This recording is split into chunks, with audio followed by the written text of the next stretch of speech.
नमस्कार दोस्तों, मेरे चैनल कहानियाँ में आपका स्वागत है।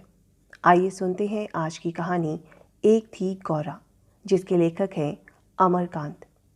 अगर आपको कहानी की प्रस्तुति पसंद आए तो कृपया मेरे चैनल को सब्सक्राइब करें।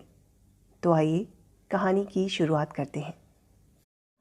लंबे कद और डबलंग चेहरे वाले चाचा रामशरण के लाख विरोध करने के बावजूद आशु का विवाह वहीं हुआ। उन्होंने तो बहुत पहले ही ऐलान कर दिया था कि लड़की बड़ी बेहया है। आशु एक व्यवहार कुशल आदर्शवादी नौजवान है, जिस पर मार्क्स और गांधी दोनों का प्रभाव है। वे स्वभाव से शर्मीला या संकोची भी है। वे संकुचित विशेष रूप से इसलिए भी था कि सुहागरात का वे कक्ष फिल्मों में दिखाए जाने वाले दृश्य के विपरीत एक छोटी अंधेरी कोठरी में था, जिसमें एक मामूली जंगला था और मच्छरों की भन-भन के बीच मोटे मोटे चूहे दौड़ लगा रहे थे। लेकिन आशु की समस्या इस तरह दूर हुई कि उसके अंदर पहुंचते ही गौरा नाम की दुल्हन ने घूंघट उठाकर कहा, लीजिए, मैं आ गई। आप जहाँ रहते मैं वहीं पहुंच जाती। अगर आप कॉलेज में पढ़ते होते और मैं भी उसी कॉलेज में पढ़ती होती तो मैं ज़रूर आपके प्रेम बंधन में बंध गई होती।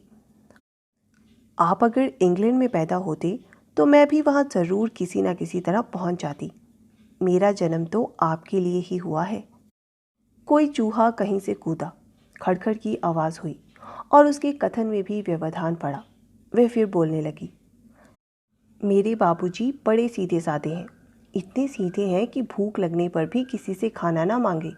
इसलिए जब वे खाने के पीढ़े पर बैठते हैं तो अम्मा कहीं भी हो दौड़ कर चली आती हैं। वे जिद करके उन्हें ठूस ठूस कर खिलाती हैं। उनकी कमर की धोती ढीली कर देती हैं ताकि वे पूरी खुराक ले सकें। हमारे बाबूजी ने बहुत सहा है, लेकिन हमारी अम्मा भी बड़ी हिम्मती है। वह चुप हो गई। उसे संदेह हुआ कि आशु उसकी बात ध्यान से नहीं सुन रहा है, पर ऐसी बात नहीं थी। वस्तुतः आशु को समझ में नहीं आ रहा था कि वे क्या कहे। फिर उसकी बातें भी दिलचस्प थी। उसका कथन जारी था, बाबूजी असिस्टेंट स्टेशन मास्टर थे।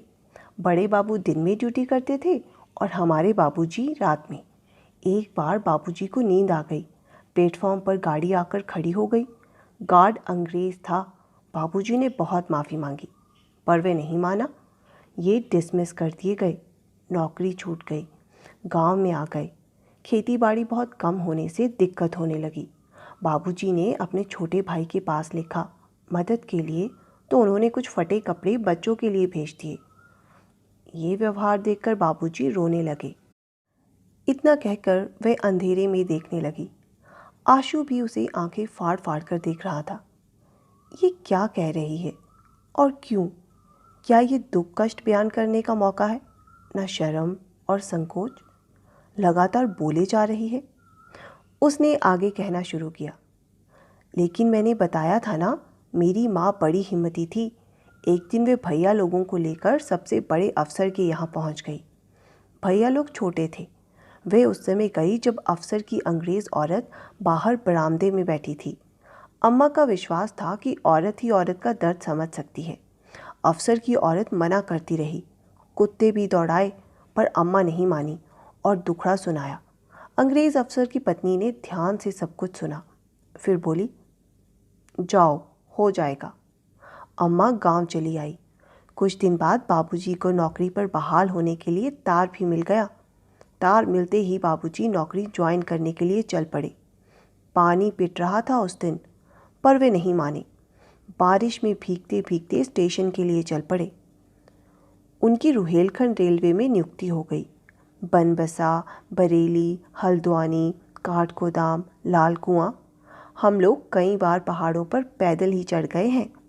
भीमताल की चढ़ाई, राजा जिंद की कोठी, उधर के स्टेशन क्वार्टरों की ऊंची ऊंची दीवारें।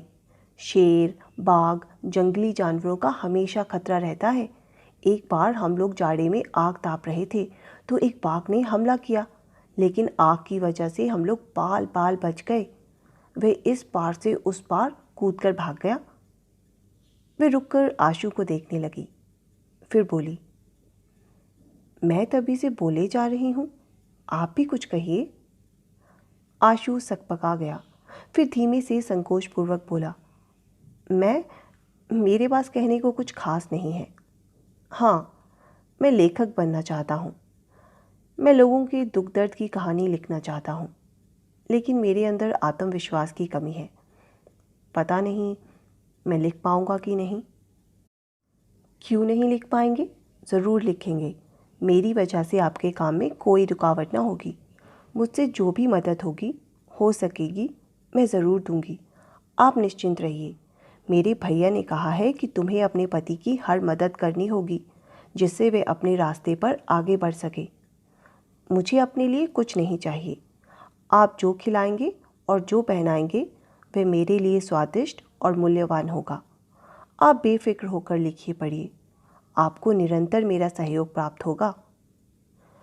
उसकी आंखें भारी हो रही थी और अचानक वह नींद के आगोश में चली गई।